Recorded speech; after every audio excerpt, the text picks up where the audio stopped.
Et ça se passe comment d'intégrer le PFC? La transition, elle se passe comment pour toi?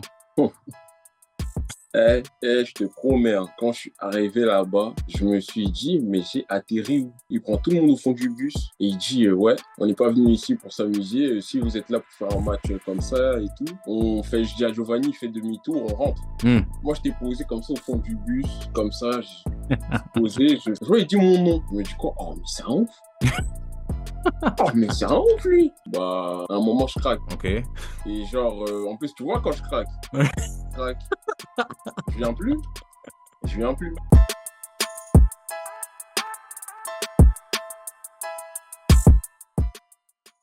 Et signer au PFC pour toi, c'est une, parce que là, tu me dis quand même, tu fais des essais à Sochaux, Atalanta, Rennes, tout ça, des gros clubs. Signer au PFC pour toi, c'est une réussite ou c'est, vas-y, j'aurais voulu signer ailleurs, mais ça l'a pas fait? Bon, forcément, quand tu entends ces autres clubs-là, tu te dis que tu aimerais signer ailleurs.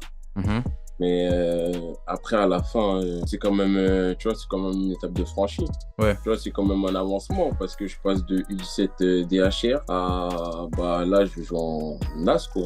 Ouais. C'est-à-dire que je joue contre ces clubs-là. Ceux qui seront dans ma poule, je joue contre des clubs pro, contre des mecs qui vont s'entraîner tous les jours comme moi, etc. Mmh. Et ça se passe comment d'intégrer le PFC? La transition, elle se passe comment pour toi? Je te promets, hein, quand je suis arrivé là-bas, je me suis dit, mais j'ai atterri où? Dans quel sens?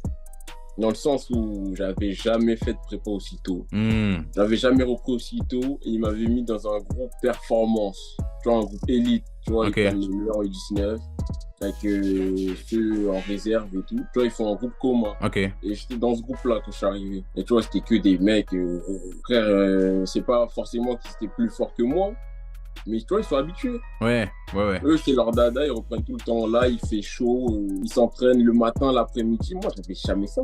J'étais pas préparé à ça, j'avais jamais ça. Surtout, déjà, moi, quand j'arrive dans mon confort de Blanc-Ménil. J'arrive, je suis tranquille, je suis en détente parce que moi, c'était mon club. J'avais un coach que j'avais depuis petit, il me kiffait, il me mettait dans les meilleures dispositions. Je pouvais ne pas défendre, toi, tant que je Ouais.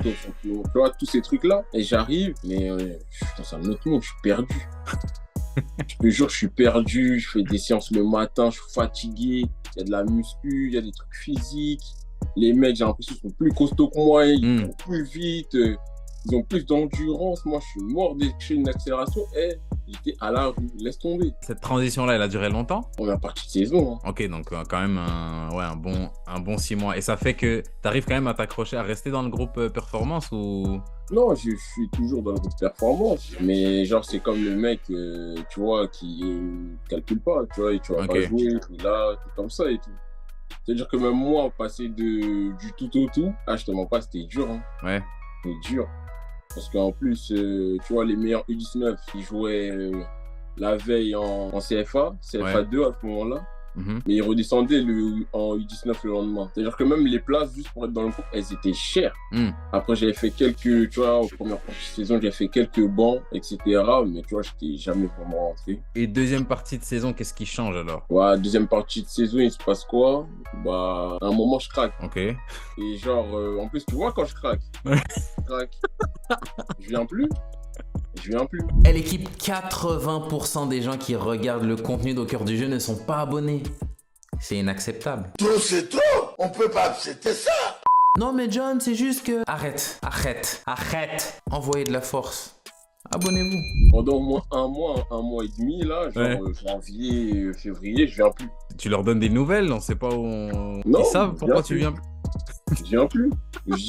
En gros, je leur dis que, vas-y, mes parents, ils me rendent un peu fou sur l'école et tout, vas-y, je viens plus. Mais alors que, tu vois, c'était pas vrai. Mmh. Parce que, vas-y, j'avais craqué, j'avais tout lâché. Vas-y, tu vois, quand il y avait entraînement, je restais dans ma cité, j'allais au futsal, je jouais au futsal et tout. Mes potes, ils me disaient, mais toi, qu'est-ce que tu fais ici et tout? C'est comme ça, j'étais là. Hein. Et un jour, comme ça, je fais un appel du coach. Mais lui, déjà, c'est chelou qu'il m'appelle parce qu'il me calcule pas. Il me calculait jamais. Là, je vois qu'il m'appelle. Il décroche, il me dit, t'es où là, etc. Passe demain au club et tout, je veux te parler et tout. Moi, j'y vais. Et il me parle, il me dit que, quoi, tu m'as appelé à l'entraînement, nanani. Moi, je lui explique pourquoi. Il me dit.